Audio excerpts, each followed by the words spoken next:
அண்ணாதுரை சொன்னார் திறக்க மாட்டேன்னார். அண்ணாதுரை கட்டாயம் பண்ண. அப்போ சொன்னார், இதில் 1000 கோடி வருமானம் வரும் என்கிற பின்னால் 1000 கோடி தாய்மார்களின் கண்ணீர் இருக்கிறது தெரிகிறதுன்னார் அவர். ஆம்பளேட்டெல்லாம் சொல்றேன் குடிக்காங்க, சில பேர் வீட்டுக்காரையும் சேர்ந்து குடிங்கானே. தமிழ்நாட்டில் நடக்க அந்த கொடுமையெல்லாம். அன்றைக்கி ஒரு பிள்ளை என்கிட்ட வந்து அழுது, இந்த மாமானது என்னட்டின்னு, உங்கள் மகன் இந்த மாதிரி என்னையும் சேர்ந்து குடிக்க சொல்கிறான், நீ என்ன பண்ணு, குடித்த மாதிரி நடிச்சுட்டு பாட்டில் வச்சு மண்டையில் ஓங்கி அடிச்சிடு, அப்புறம் பஞ்சாயத்து ஏண்டோ நம்ம பேசிக்கிடுவோம். பொட்டப்பிள்ளையை குடிக்க சொல்கிறான். சில பொட்டப்பிள்ளை என்ன முட்டாத்தனம்னா தெரியுமா, வெளியில் குடிச்சிட்டு ஒரு ஆடக்கூடாது இவளே ஊற்றி கொடுக்கா வீட்டில் வச்சு. அந்த புருஷன் வேண்டாமா, அவன் செத்து போட்டவன் அந்த நாய். ஒரு ஆம்பளையா வாழலைன்னா, உன்னை காப்பாற்ற சக்தி இல்லைன்னா, பிள்ளைகளை வளர்க்க சக்தி இல்லைன்னா அவன் போட்டுமா, விதவையா வாழ்ந்துடுறோம். விதவைகள் தான் இந்த நாட்டில் மிகப்பெரிய சாதனையை செய்தார்கள். சிவாஜியின் தாயிலிருந்து என் அன்னை இந்திரா காந்தி வரை விதவை பெண்கள் தான் இந்த நாட்டில் வெற்றிகரமாக இருந்திருக்கிறார்கள். இந்த ஆம்பளைட்டு அது பெரிய சங்கடம். உன் தாலி வேணுமா இல்லைங்க, இவன் ஒன்றும் இல்லை, அதையும் கொண்டு அடை வைக்கலாம் தான். வேற எல்லாத்தையும் தர்மன் சூதலை வச்சதை பாரதம் சொல்லிச்சு, வெள்ளியை சொன்னான். ஆனால் பாரதி அதை ஒத்துக்கல. கோயிற் பூசை செய்வோன் சிலையை கொண்டு விற்றல் போலும், வாயிற் காத்து நிற்போன் வீட்டை வைத்திழத்தல் போலும், ஆயிரங்களாய நீதி அவை உணர்ந்த தர்மன் தேயம் வைத்திழந்தான், சீச்சி சிறியர் செய்கை செய்தானுங்க. நீங்க அதனாலதான் பாரதியார் இந்த கையில் இந்த கையில் வள்ளுவர் நமக்கு நல்ல வழி சொன்னார். பாரதியார் தான் நம்மளை தைரியம். ரௌத்திரம் பழகுனா, ரௌத்திரம் பழகுனா கோவப்படும் சொல்ல, கோபம் வேற ரௌத்திரம் வேற. ரௌத்திரம் என்ன தெரியுமா, சிவபெருமானுக்கு ருத்ரமூர்த்தின்னு ஒரு பேர் உண்டு. ருத்ரமூர்த்தி பேர் அவருக்கு எப்போ வரும்னா, கொடுமைகளையும் தீமைகளையும் சிவபெருமான் அழிப்பதற்கு தான் ருத்ரமூர்த்தி ஆவார். அப்போ என்ன சொல்றான் பாரதி, தீமைகளை கொடுமைகளை எதிர்த்து போராடுவதற்கான கோபத்தை வளர்த்துக்கொள், சாதாரண கோபம் கூடாது. நீங்க பெண்கட்டையே சொன்னேன், ஔவையார் ஒரு பெண்ணியா, அவ 2 வார்த்தையில சொல்லிக்கலாம், நீ படிச்சாலே குடும்பம் உருட்டும். பசித்து புசின்னு சொல்லியிருக்காள் ஐயா, பொம்பளைகளுக்கு சொல்லித்தரேன், புருஷன் பசிக்கிறவரை அந்த நாயை சாப்பிட கூடாங்க. பசிச்சுன்னு வைங்க, என்ன வச்சாலும் தின்றுவான், கமலா சூப்பர்ன்றான். பசி இல்லாம தின்னாதான் அந்த நாய்க்கு ருசி தெரியும். அதை தான் கிளவி விவரமா என்ன சொன்னா, பசித்து புசி, குடும்பம் நல்லா நடக்க வழியை சொல்லியிருக்கா. இவ்வளவு விவரம் இல்லாம வந்தவனே சாப்பிடுங்க, என்ன சாப்பிடுங்க, பசிச்சா சாப்பிடுவான். குழந்தைகளுக்கு கூட எந்த உயிரும் பட்டினியா கிடக்க, எந்த உயிரும் சாப்பிட்றோம். ஏன் படுத்துறீங்க, பெற்றோர்கிட்ட சொன்னேன், குழந்தைக்கு என்ன பிடிக்குமோ அது. இன்னொன்று அதுலேயும் சங்கடம் இருக்கியா, இந்த பழங்களை கொடுத்து பழக்குங்களேன். வேப்பங்குழுந்து வாரத்துக்கு ஒரு தடவை வேப்பங்குழுந்துன்னா பிள்ளைக்கு வயிற்றுல பூச்சி இருக்கா, எல்லாத்துக்கும் டாக்டர்.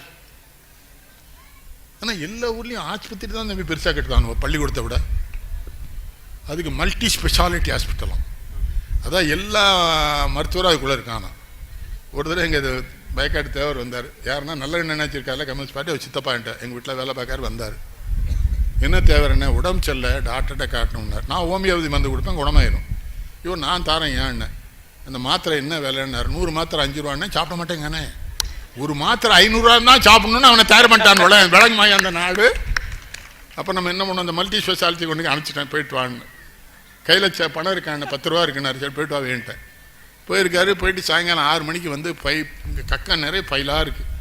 ஐயோ என்ன பார்த்துட்டாங்கன்னாரு. சரி என்னன்னு, ஒன்றும் இல்லைன்னு சொல்லிட்டாங்க.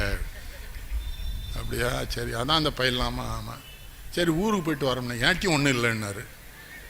10,000 ரூபா வச்சுருந்தேல்ல, ஒன்றும் இல்லைன்னு சொல்லதுக்கு தான் 10,000 ரூபாய் வாங்கிட்டான்னு. அப்புறம் நான் என்ன பண்ணேன்னா, சரி அப்புறம் அவர் ஒரு விவரமான கேள்வி, உங்களை பெரிய அறிவாளிங்காங்க, என்கிட்ட 10,000 ரூபா இருந்தது அவங்களுக்கு எப்படி தெரிஞ்சுது, நம்மளை முடக்குதார்.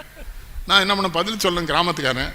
முதல்ல போனோடனே என்ன பண்ணாங்க அப்படின்னு, ஒரு மிஷினுக்குள்ளே என்ன தள்ளி பணம் எடுத்தாங்க, அதுக்கு 1,800 ரூபா எடுத்துக்கிட்டாங்க. சரி அடுத்தாள்னு ஒரு டாக்டர் வந்தார், நாக்கை நீட்ட சொன்னார், கண்ணை இழுத்து பார்த்தாரு, வயிற்றில் குத்துனார், முதுகில் குத்துனார், முழங்காலெல்லாம் சுத்தியில் வச்சு தட்டினார், படுக்க போட்டு உள்ளங்காலெல்லாம் தட்டினார். எல்லாம் பண்ணிவிட்டு என்கிட்ட உனக்கு என்ன செய்யுதுன்னு கேட்டார். இது இவ்வளோ பார்த்தாம இவன்ட்ட தான் கேட்காம உனக்கு என்ன செய்யுதுன்னு. அவருக்கு ஒரு 1000 ரூபா. சரி அப்புறம் என்னாச்சுன்னு, 3 பொம்பளை பிள்ளைய வந்து கூப்பிட்டு போச்சு, ஒரு ரூமுக்குள்ளே போய் சட்டையெல்லாம் கிளத்த சொல்லிச்சு. அதில் ஒரு பிள்ளை ரொம்ப அழகாக வேற இருந்தது. என்ன இவ்வளோ நம்மளை கூட்டி சட்டை கலத்த சொல்லலான்னு வெக்கமாக இருந்து சட்டையை கலத்திட்டேன். இதெல்லாம் ஒட்டிட்டு பிசுக்குன்னு அடிச்சுட்டே இருந்ததுன்னு. சட்டை கலத்தினேலாம் அங்கே தானே எண்ணி சொல்லிட்டாளுவோ 10,000 ரூபா மட்டும் இருக்குன்னு டாக்டர்கிட்ட. இது நம்ம அறிவு, அவனுக்கு ஏதாவது பழி சொல்லணும்ல. மருத்துவர்கிட்டையும் சொல்கிறேன், நோய் இருந்தால் என்னுடைய சொந்த மூத்த அண்ணன் ஸ்டேட் பேங்கில் பெரிய அவங்க கணவன் வந்து பொறியாளர் அரசு துறையில், சென்னையில் ஒரு பெரிய மருத்துவமனையில், சர்ச்சைக்குரிய மருத்துவமனை சொன்னால் அவங்களுக்கு பேர் புரிஞ்சிடும். அங்கே கொண்டு போய் காமிச்சிருக்கா. அவருக்கு கேஸ் ட்ரபிள்யா, கேஸ் ட்ரபிள் ஆஞ்சியோகிராஃப் பண்ணி விட்டான் 3 லட்ச ரூபா வாங்கிட்டு. அந்த பிள்ளை ஒரு காரியம் புத்திசாலம் என்னப்பா என்கிட்ட கூட, அப்பா என்ன அந்த ரெட்டியிட நேரம் நீ போய் இன்னார் அண்ணமான்னு மட்டும் சொல்லு, பணத்தை கொடுத்துட்டான். ரமணா படத்தில் விஜயகாந்த் எடுத்தால் அது எது, இந்த நம்ம கோயம்புத்தூர்ல கில்லர் குரூப் ஆஸ்பத்திரியில் கேஜி ஹாஸ்பிட்டல் அங்கே நடந்தது. சரிதானே கவுண்டர? பாலக்காட்டிலேருந்து கம்யூனிஸ்ட்கள் மார்க்சிஸ்டோட பணத்தை அட்மிட் பண்ணி நான் கோயம்புத்தூர்ல கேட்டால் அதுக்கு பேர் கில்லர் குரூப் ஹாஸ்பிட்டல் தான் சொல்லுவோம். ஆனால் எனக்கு எங்கள் ஊர் தேவரைகளை ரொம்ப எதுக்கு பிடிக்கும்னா, எங்கள் ஒரு பழைய தேவரை இல்லை சேட்டானோ ஆஸ்பத்திரியில் 3 மாதமாக அவர் எல்லாம் பார்த்துட்டு கடைசியில் ஒரு பையனை கூட்டி இனிமேல் கடவுள்கிட்ட சொல்லணும் சொல்லிட்டு 3 லட்ச ரூபா பில்லை கொடுத்தானுவோ. அவன் என்ன பண்ணா டக்குன்னு அருவாள் எடுத்தான், டாக்டர்கிட்ட நீ கடவுள்கிட்ட சொல்லிக்கான். என்னன்னா பிணத்தையும் தந்துட்டான், 3 லட்ச ரூபாயும் திரும்ப கொடுத்தான். எங்கள் ஊரில் வந்து தெருவில் தான் ஜட்ஜ்மெண்ட்டு, கோர்ட்டெல்லாம். அவன் என்ன அவன் கேள்வி நியாயமான 3 வருஷம் வச்சிருந்தே இல்லை 3 மாதம் முதல்ல வந்த உடனே கடவுள்கிட்ட சொல்லி சொன்னான். இன்னொன்று கேட்கணையா, எந்த மருத்துவனும் உங்களை காப்பாற்றி விட முடியாது, எல்லோருக்கும் பெரிய மருத்துவம் நாம இருக்கேன், அந்த மருத்துவம் அனுமதிச்சா தான் இந்த மருத்துவம் காப்பாற்ற முடியும். பேராயிரம் பரவி வானோர் கேட்கும் பெம்மானை பிரிவிழா அடியாருக்கு என்று மாறாத செல்வம் வருவிப்பானை மந்திரமும் தந்திரமும் மருந்துமாகி தீரா நோய் தீர்த்தர்ல வல்லான் தன்னைங்கிறார் நாவுக்கரசு. ஏன்னா எங்கள் வீட்டில் நான் தான் குறைய படித்தவன். எங்கள் அம்மா என்னை எப்படியா டாக்டர் ஆகுனாங்க. நம்ம ஊரில் அது ஒரு பெரிய சங்கடம். எங்கள் ஊரில் ஒரு பையலா வைப்பேன், எல்லாம் எப்படியா டாக்டர் ஆகுங்க. அந்த பையன் சொல்லுவான், எப்படியாவது எப்படி தாத்தா டாக்டர் ஆக முடியும், எங்கள் குடும்பத்தில் கம்பவுண்டராகவே வழி இல்லை, என்ன டாக்டர் ஆகுங்க. அந்த அவன் கேள்வி நியாயம். என்னால் டாக்டருக்கெல்லாம் முடியாதுங்க, விட அவனை. இன்னதான் படிக்கணும்னு பிள்ளை சில பேர் படுத்தானு. இந்த இன்ஜினியர் இப்போ இன்ஜினியர் ஒழிஞ்சு போச்சு. உண்டா இல்லையா தம்பி? சோலி டாக்டருங்க, அதுக்கும் அவனை நீட்டாக இருக்கணுங்க. அது இப்போ 2 தடவை குளிக்கணுங்க. முதல் நீட்டு 1, 2வது நீட்டு 1ங்க. நேற்று ஜவடேகர் இந்த நாடு எங்கே போய் காமராஜ் என்ன சொன்னார் தெரியுமா? திருநெல்வேலி மாவட்டம் தான், பரத்வாஜர் ஆசிரமத்தில் தான் காங்கிரஸில் சண்டை வந்து பெரியார் வெளியே போகிறாரு சேர்மாதேவியில். அதுக்கு பக்கத்தில் ரயில்வே கேட் மூடி இருக்கு. நான் சின்ன பையன் கூட போயிருக்கேன். அவர் கூட கார்லாம் வர, ஒரே காரு, ஒரு போலீஸ்காராக அவருக்கு துணை. கேட்டை மூடிட்டான், இறங்கி நிற்கிறார். ஒரு பையன் மாடு மேய்ச்சிட்டு இருக்கான். எப்படி தலைமையா அவன்லாம்? ஐயா நீ பள்ளிக்கூடம் போலியா அப்படின்னு. அப்படி திரும்பி பார்த்தான். பள்ளிக்கூடம் போனால் யார் கஞ்சி ஊற்றுவாங்க அப்படின்னு.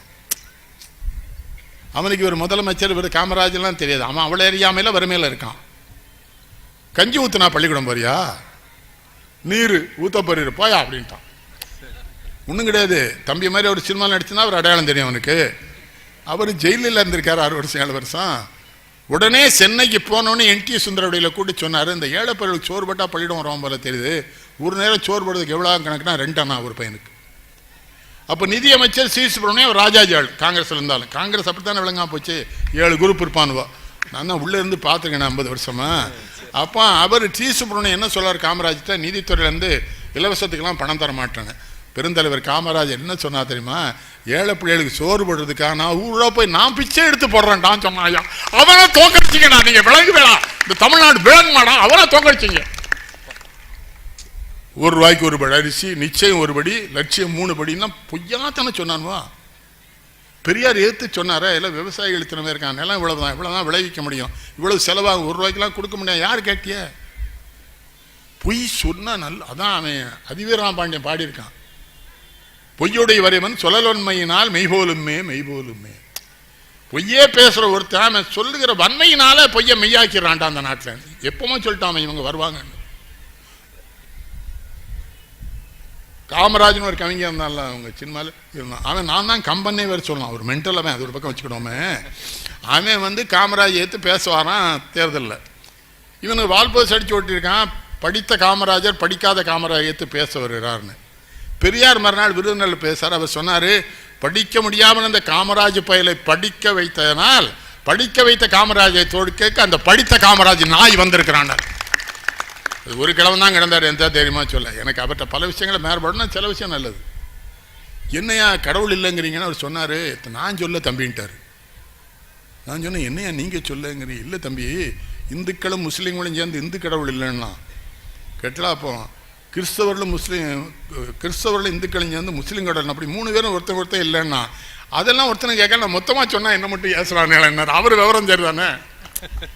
நான் என்ன கேட்குறீங்க? இல்லை, நான் எல்லா கோயிலையும் கும்பிட்டுருவேன். நாகர்கோயிலேருந்து ஒரு லாரி டிரைவர் லாரி எடுத்து வரான், கோயில்பேட்டில் பெரிய ஓடப்பட்டி பிள்ளையார்களுக்கு ஒரு உண்டியலில் காசு போட்டோம். பின்னாலே போனேன். அப்புறம் ஒரு பள்ளிவாசலில் போட்டோம். அப்புறம் சர்ச்சில் ₹1 போட்டான். நான் காரை மறியல மாதிரி சொன்னேன். அவன் இறங்கி கூட்டம் வாழன்னு. என்னடா எல்லாத்திலும் ₹1 போட்டு போகிறேன் ஐயா, நான் பம்பாய் வர போகிறேன், இடையில எதுவும் ஆபத்து வந்தால் 3 பேரில் யார் ரெஸ்ட்டில் இருக்காங்களோ அவங்க காப்பாற்றட்டும் வேணும். அதை நான் தெரிஞ்சு வச்சுருக்கான். சாமிகளுக்கும் ரெஸ்ட் எடுக்கிற நேரம் உண்டுன்னு. பணம் அவன் பணம். அந்த ₹1 இந்த உண்டியலுக்குள்ள போனால் பம்பாய் வர போகிற நம்பிக்கையே அவனுக்கு அது தருகிறது. அந்த சாமி இருக்கோ இல்லை அவனுக்கு நம்பிக்கை தருது இல்லையா? என்ன சண்டை போடுறீங்கடா. ராமருங்கானோ கம்பராமாயணத்தை படித்தா அது வேற மாதிரி இருக்கு. ராமர் காட்டுக்குள்ளே இருக்கார். காட்டுக்குள்ளே பர்ணசாலை வச்சிருக்கார். அந்த பர்ணசாலை வச்ச இடம் சூர்பனகைக்கு சொந்த இடம். தாசில்தாரை வச்சு ஒரு காலி பண்ணியிருக்கணும். இப்போ அப்படி தானே பண்ணுவாங்க ட்ரெஸ்பாசர்னு. அப்போ ராமர் இஸ் ஏ ட்ரெஸ்பாசர். சூர்பனகை பிராமண பிள்ளை. ராமன் இங்கே நிற்கிறான். இந்த கம்பன்ட்ட ஒரு சேட்டை ராமனை சூர்பனை வர்ணிக்க மாதிரி சீதை வர்ணிச்சிக்க மாட்டான். அந்த பிள்ளை மேலேந்து இவரை பார்க்க இவன் செய்ய இனிய வழகினை நோக்கியன்னு அவன் செய்ய திரு உடம்பு அலச நோக்கின்றான் அவன் செய்ய தகைய நளின ஆட்டத்தான். அந்த பிள்ளை என்ன நினைக்க ராமனை பார்த்து இவன் தவம் செய்ய தவம் என்ன தவம் செய்ததுங்க. அப்போ சீதையோட அவதானே எனக்கு ஒழுங்காக காதலிச்சிருக்கா. ராமர்கிட்ட வந்து சொல்லுது நான் உன்னை கல்யாணம் பண்ணிக்கணும். இவர் என்ன சொல்லணும்? உண்மை நம்ம என்ன சொல்லணும்? ஏமா கல்யாணம் ஆகிட்டு குடும்பத்தில் பிரச்சனை வந்திருக்கேன், பொண்டாட்டி உள்ளே இருக்கான்னு சொல்லணும்ல. இவர் சொல்கிறாரு நீ பிராமண பிள்ளை, நான் சத்திரியும் எப்படி கல்யாணம் பண்ண முடியும்? வேண்டாம் வேலை தானே அது. அதோடு இல்லை, உங்கள் அண்ணன் குபேரன்னு ராவணன் வந்து தாரவாத்து கொடுப்பானாங்காரு. அந்த பிள்ளை கணவனை இழந்த பிள்ளை. அவள் கணவனையும் அவன் அண்ணன் தான் கொண்டான், ராவணன் தான் கொண்டுட்டான். இது பட்டிமன்றத்தில் ஏன்ட்டான் ஒருத்தண்ட இந்த சூர்பனை கணவன் பேர் என்னன்னு கேட்டால் அந்த பேராசிரியர் என்னையே பார்த்துட்டு இருக்கான். நான் வரமாட்டேன் என்று தான் சொன்னேன். விழா நடத்துறவனை திட்டான். அவர் நடுவர்னா நான் வரமாட்டேன்னு என்னை கூட்டி அசிங்கப்படுத்திட்டாங்கன்னு. நான் சொல்ல தெரியாமல் இதுக்கு மேடைக்கு வர்றேன். இதில் அவனே கவிஞர் புலவர்னுங்கிற பட்டம் போட்டுக்கிறானோ களவாணி போயிடுவோம். ஏல நீ கவிதை எழுதினா தானே கவிதை. என்ன சொல்றீங்க தம்பி? வாப்பர் சமாதியை கும்பிட்டு தான் போறீங்க. நான் ஒரு கவிதை எழுதினேன். வாஃபர் ஐயப்பன் வழிபாட்டு உறவை பாபர் ராமருக்கும் நீட்டி தொலையுங்கள்னு. பிரச்சனை இருக்காத என்னெல்லாம் எழுக்கான விளவு. ஐயா இன்னொன்று கேட்குங்க, ஒரு சின்ன சந்தேகம் கிட்ட. நம்ம இந்து பையன் ஒரு முஸ்லீம் பிள்ளை கல்யாணம் பண்ணிட்டு வந்துட்டான். திருநெல்வேலியில் இந்த மாதிரி பிரச்சனைக்குரிய வச்சோம்னா எங்கள் அரண்மனைக்கு தான் வந்துடுவான். நான் தான் பாதுகாவலன்னு தெரியும், வந்தாச்சு.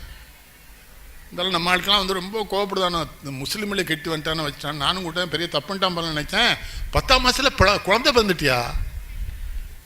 அப்போ இந்த மதம்லாம் அதை தடுக்க முடியாது போல தெரியுதே. என்ன நம்ம சாமியும் தடுக்க மாட்டாரா, அல்லாவும் தடுக்க மாட்டாரா? அப்போ இந்த சாமிலாம் எடுக்கான தடுக்க முடியல அவனால. இதில் ஆம்பளையும் பொம்பளையும் சேர்ந்தா காதல் வரும். குழந்தை பிறகுண்டால no Christian, no Hindu, no முசல்மான். பிறந்துருண்டா அது சரி. இன்னும் தசரதன் 60,000 முட்டாட்டியோட வாழ்ந்தானா நம்புற நாட்டில் நம்ம என்ன இளவையா சொல்லியால. ராமன் அந்த பிள்ளைகிட்ட ஒரு 1/2 மணி நேரம் பேசி வம்பு பண்ணி எப்போ ராமன் திருந்துறா தெரியுமா? சீதை வெளியே வந்துடுதா பர்ணசாலேருந்து. இவா ஒன்று சொல்ல அங்கே ஒரு அறைக்கு வராங்க. நோ சீஸ் மை ஒய்ஃபுங்கர். முதலே சொல்லுங்கப்பல. நம்ம பாண்டியன் நெடுஞ்சொல்லி அப்படி தானே வீணா போனா. பக்கத்தில் கோப்பெருந்தேவி இருக்கா. கோப்பெருந்தேவி இருக்கும்போது நடனமாடுற பிள்ளை ஒரு பிள்ளை மேலே அவனுக்கு பார்வை போயிடுது.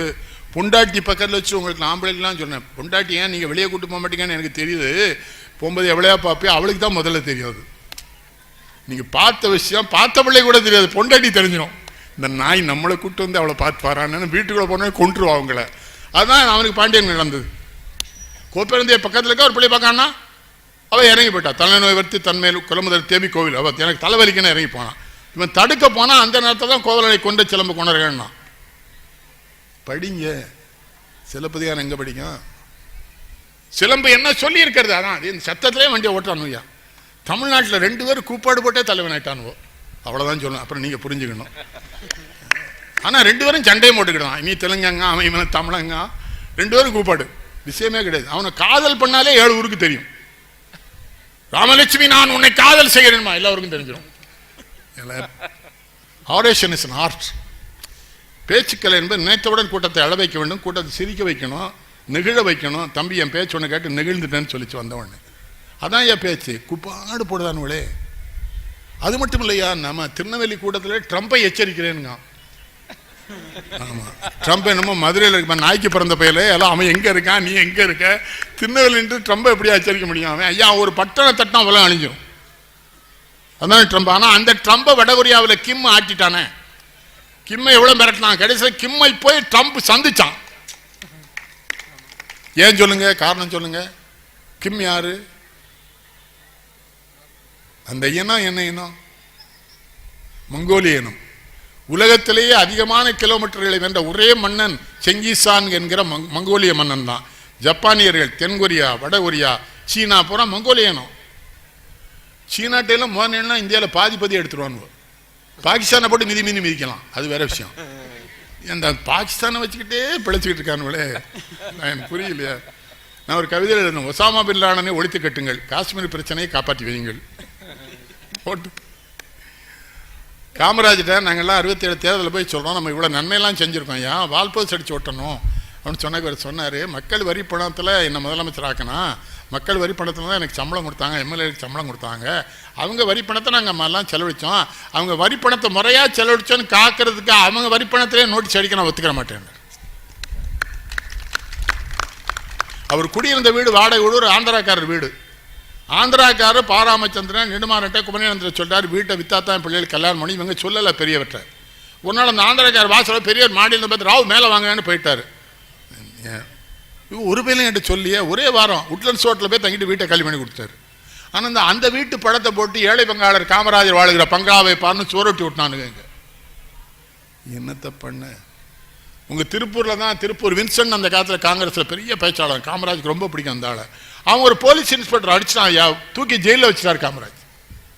திருப்பூர் அண்ணன் சென்னைக்கு வராரு காமராஜ்கிட்ட, அவனை திரும்பியே பார்க்கல. காமராஜ் காலில் ஏற்றான், ஓடி போய் ஐயா ஐயா நான் வின்சென்ட். எந்த வின்சென்ட்? உயிருக்கு உயிராக வச்சிருந்தவன எந்த வின்சென்ட்? அவன் இன்ஸ்பெக்டர் எப்படி அடிச்சான்?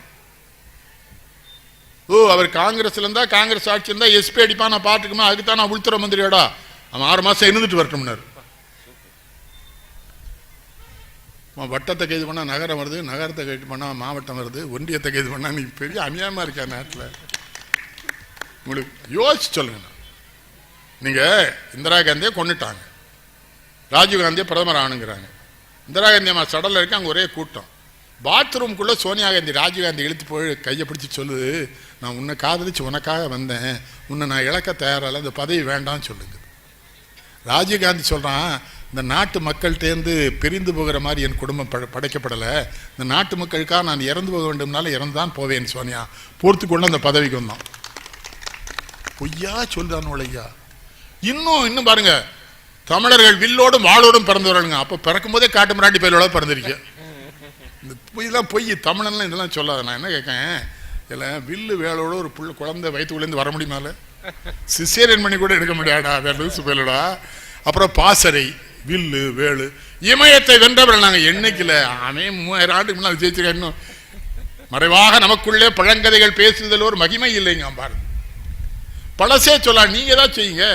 சேரன் செங்குட்டு இமயமலையில் கொடி போட்டா, நீ போட்டியா? யா கும்பகர்ணே மலைகளெல்லாம் நாக்கிட்ட எடுத்து வீசியிருக்கான். நம்மளால இழந்த பழக்குட்டியை துப்புனா மடியில் விழுந்துருத. பிற கும்பகர்ணனை பற்றி நீ ஏன் பேச? படிங்கடா. நம்ம புறநானூற்று பாட்டுக்கு பார்த்தீங்களா தம்பி, அவ்வளோ பொய் தம்பி. நான் படித்தனால சொன்னேன். நம்ம புலவம் போகிறான், பசியாக பட்னியாக இருந்திருக்கான், அரண்மனையில் தான் சோறு இருந்திருக்கு. அதனால் மன்னரை இவன் தான் எல்லான்னு பாட்டான். இல்லை ஏன் அவனை பாருனேன்னு அவன் சொன்னான், சோறு இல்லையா அவன்கிட்ட தான் சோறு இருக்கு, நான் என்ன பண்ணேன்னு. கலிங்கத்து பரணி ஜெயங்கொண்டா ரொம்ப அருமையாக தான் பாடியிருப்பார், இல்லைன்னு சொல்லலை. அதில் ஒரு பாடல் இல்லையா, படை புறப்பட்டு போதான், படையில் முதல் வீரம் ஒரு பனம்பழத்தை போட்டானா மண்ணில், கடைசி வீரன் அது மரமாகி அதில் பனம்பழத்தை பறித்து சாப்பிட்டான்னா அந்த ஜனத்தொகை அந்த காலத்தில் உண்டாகி அவன் பாண்ட காலத்தில். அப்போ ப்ராடு தானேயா அது? இந்த நாய்க்கர் பெரியார் சொன்னா, இப்போ நானும் சொன்னேன், கோபப்படுதானோ. ஏதோ ஒரு பாட்டு உண்மை, அகநானூறு வேற, அது காதல் தான், ப்ராடு தானே காதலும்.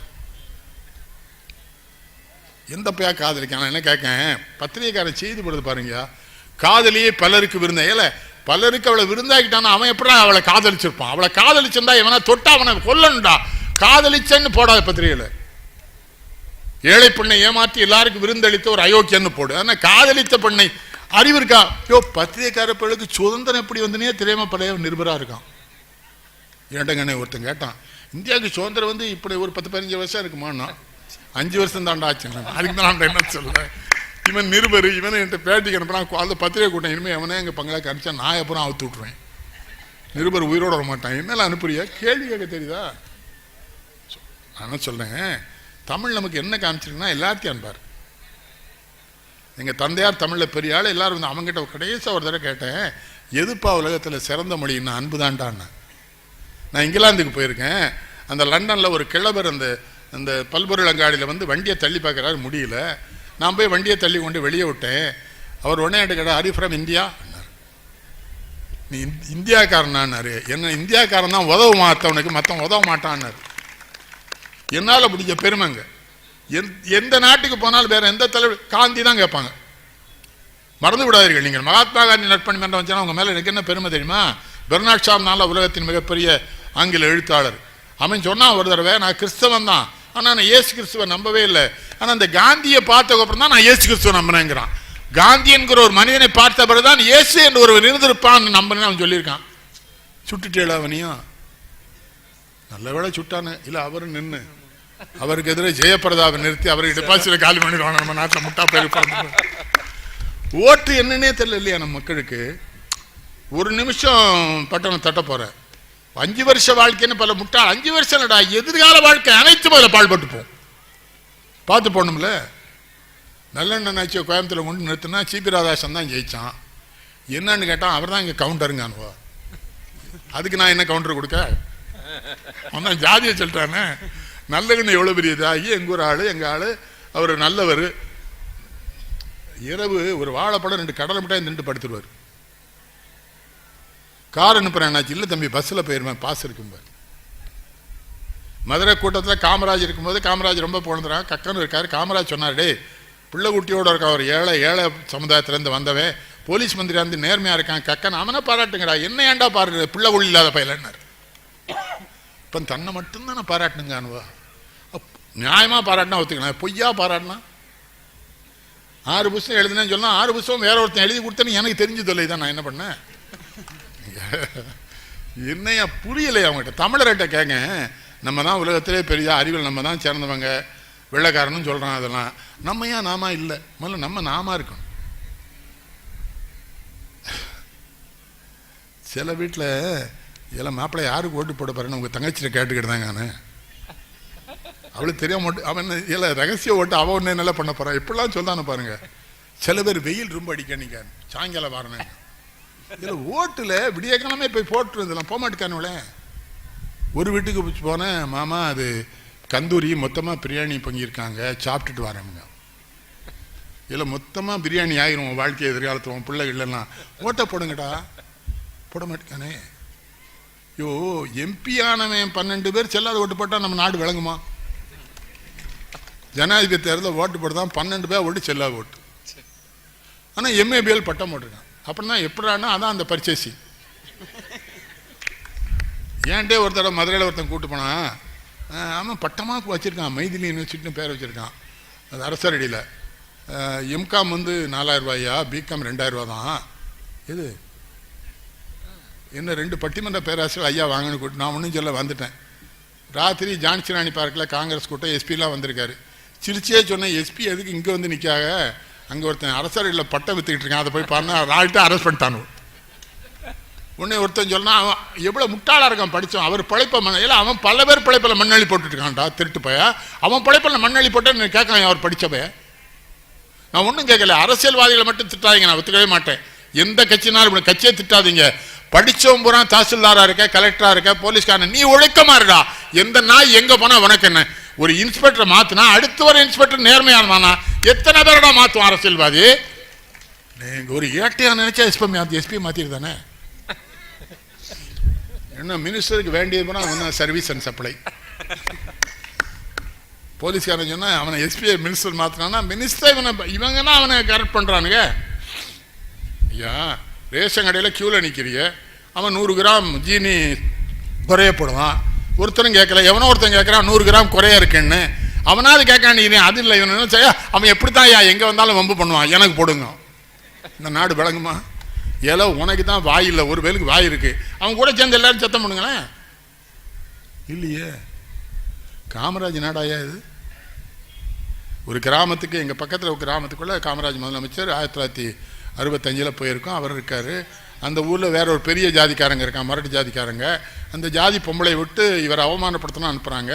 அந்த மாதிரி தண்டடி பாம்படம் போட்டு வந்து, எப்பா இல்லை யாரோ ஒரு சாணாப்பையா முதலமைச்சராக இருக்கான், காமராஜ் அவன் யாருங்க? புரியுதா? அது எதுக்குன்னு புரியுதா?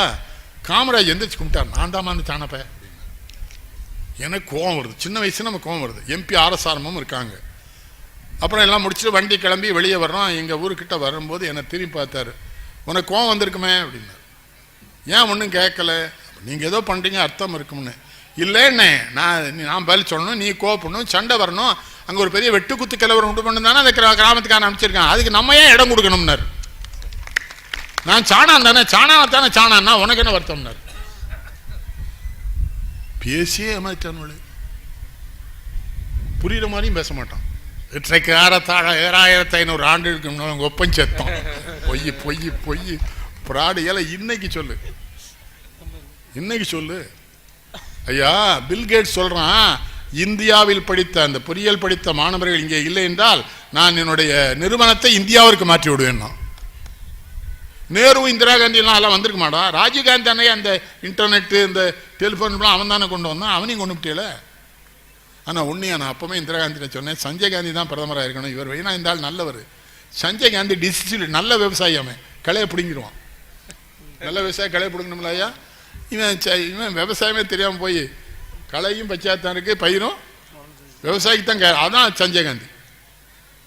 அவனே இறந்து போயிட்டானே. ஆனால் ஒன்று பார்த்தீங்களா, இறக்க வேண்டிய பூரா உயிரோட இருக்கான், இருக்க வேண்டிய பூரா செத்து போயிட்டான். நம்ம நாடு விளங்குமா ஐயா? போக வேண்டிய பூரா இருக்கானே, போக மாட்டேக்கானே. பெட்டிஷன்லாம் கொடுத்து பார்க்காங்க, ஐயா வந்து ரொம்ப நாளாச்சுன்னா இன்னும் நிறைய உங்களை கெடுக்க வேண்டியிருக்கு, நான் போக மாட்டேங்க ஐயா. எம்ஜிஆர்லாம் அவர் காங்கிரஸ்காரர் ஆரம்பித்தார். கதர் சட்டை போட்டுப்பார், உத்தராட்சம் போட்டுப்பார். காமராஜனா பக்தி, கருணாநிதி தான் அந்த கட்சி கூப்பிட்டு போயிட்டார். அவர் எம்ஜிஆர்ட்டுக்கு நேர்மையா அந்த ஒருத்தர் கொடுக்க பிறந்தான திருக்குறளுக்கு இலக்கணமாக வாழ்ந்தார். இளனும் இவன் முறையாமல் இதழ் குலடையான்னு கண்டு வள்ளுவர் சொல்றாரு, உன்ட்ட எவனா ஒருத்தன் இல்லைன்னு வந்துட்டான்னு வச்சுக்கா, அவன் வாழ்க்கையில் இனிமேல் யார்ட்டையும் போய் இல்லைன்னு கேட்கக்கூடாது, அவ்வளோ கொடுங்கிறார். எம்ஜிஆரை கடுமையாக ஒரு காலத்து விமர்சனம். அப்புறம் பழகின பிறந்தான் அப்படி அந்த குரலுக்கு அம்தான் இலக்கணம். திருநெல்வேலியில் 2 தமிழாசிரியர்கள் சங்கடப்படுறாங்க. சொன்னேன், கூட்டுவாங்க தம்பிட்டார். கூட்டு போயாச்சு. உள்ளே போய் மாடியிலேருந்து இறங்கி வந்து 2 பெட்டியை கொடுத்தாருன்ட்ட.